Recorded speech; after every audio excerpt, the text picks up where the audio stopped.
Welcome to useful entertainment channel. இன்றைக்கி நம்ம வீடியோவில் என்ன பார்க்க போகிறோன்னா ரிப்பன் பகோடா. இதுக்கு வந்து ஓலை முறுக்குன்னு கூட சொல்லுவாங்க. இது வந்து அரிசி மாவு கடலை மாவு சேர்த்தும் செய்வாங்க. நான் இன்றைக்கி வந்து அரிசி மாவு பொட்டுக்கடலை மாவு சேர்த்து நான் செய்ய போகிறேன். இது டேஸ்ட் வந்து ரொம்ப நல்லாயிருக்கும்.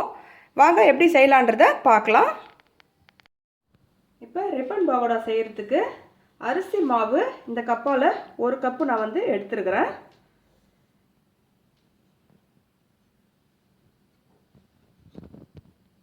இதே கப்பில் 1/2 கப்பு வந்து பொட்டுக்கடலை மாவு எடுத்துக்கிறேன்.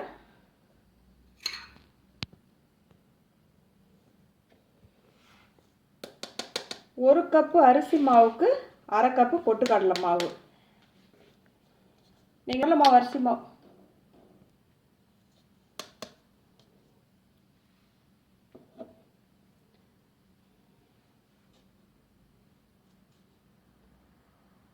அரை ஸ்பூன் மிளகாய் தூள் சேர்த்துக்கிறேன். நீங்கள் காரம் அதிகமாக தேவைன்னா 1 ஸ்பூன் கூட சேர்த்துக்கோங்க. எள்ளு ஒரு அரை ஸ்பூன் சேர்த்துக்கிறேன். கருப்பு எள்ளு சேர்த்துருக்கிறேன். பெருங்காயத்தூள் வந்து ஒரு 1/4 ஸ்பூன் சேர்த்துக்கிறேன்.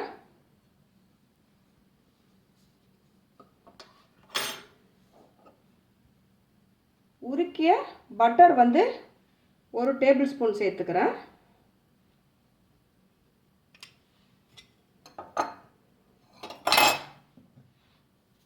உப்பு சிறிதளவு சேர்த்துக்கிறேன். இது எல்லாத்தையும் நல்லா வந்து மிக்ஸ் பண்ணி கொஞ்சம் கொஞ்சமாக தண்ணி ஊற்றி நல்லா பிசைஞ்சிக்கலாம். நல்லா மாவை இந்த அளவுக்கு நல்லா பிசைஞ்சு ரெடி பண்ணிக்கிட்டேன்.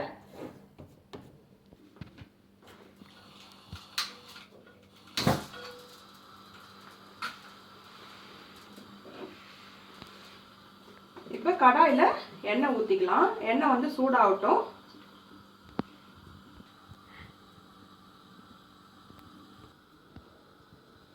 இப்போ ரிப்பன் பகோடா செய்கிறதுக்கு நான் இந்த அச்சு எடுத்துருக்கிறேன்.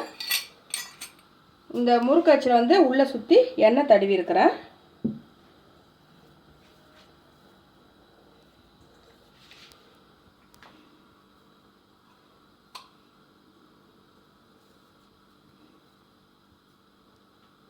இப்போ இது உள்ள மாவை போட்டு டைரெக்டாக நம்ம வந்து எண்ணெயிலே அப்படியே இதை வந்து புழிஞ்சிக்கலாம்.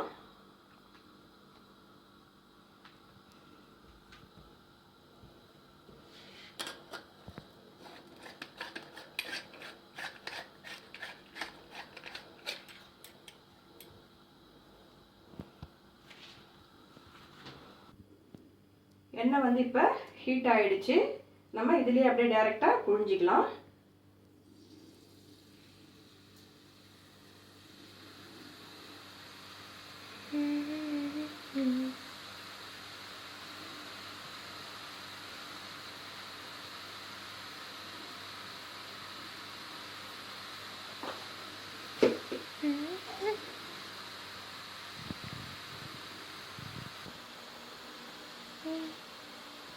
நல்லா வந்து 2 பக்கமும் திருப்பி விட்டு நல்லா செவக்க நல்லா பொரிச்சு எடுத்துக்க வேண்டியதுதான். ரொம்ப சிம்பிளாக நம்ம வந்து இதை ரெடி பண்ணிடலாம்.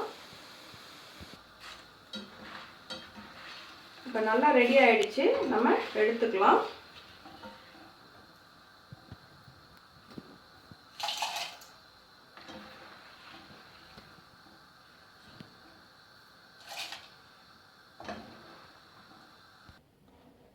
இப்போ நம்மளுக்கு வந்து ரிப்பன் பகோடா ரெடி ஆகிடுச்சு. பாருங்கள், நல்லா கிறிஸ்பியாக இருக்குது. சூப்பராக ரெடி ஆகிடுச்சு. இதே போல் நீங்களும் வந்து உங்கள் வீட்டில் ட்ரை பண்ணி பாருங்கள். இந்த வீடியோ உங்களுக்கு பிடிச்சிருந்துச்சுன்னா லைக் பண்ணுங்கள். உங்கள் ஃப்ரெண்ட்ஸுங்களுக்கும் ஷேர் பண்ணுங்கள். ஃபஸ்ட் டைம் நம்ம சேனலை நீங்கள் பார்க்குறது இருந்தால் மறக்காமல் சப்ஸ்கிரைப் பண்ணிவிட்டு பக்கத்தில் இருக்கிற பெல் பட்டனை ப்ரெஸ் பண்ணிக்கோங்க. தேங்க்யூ.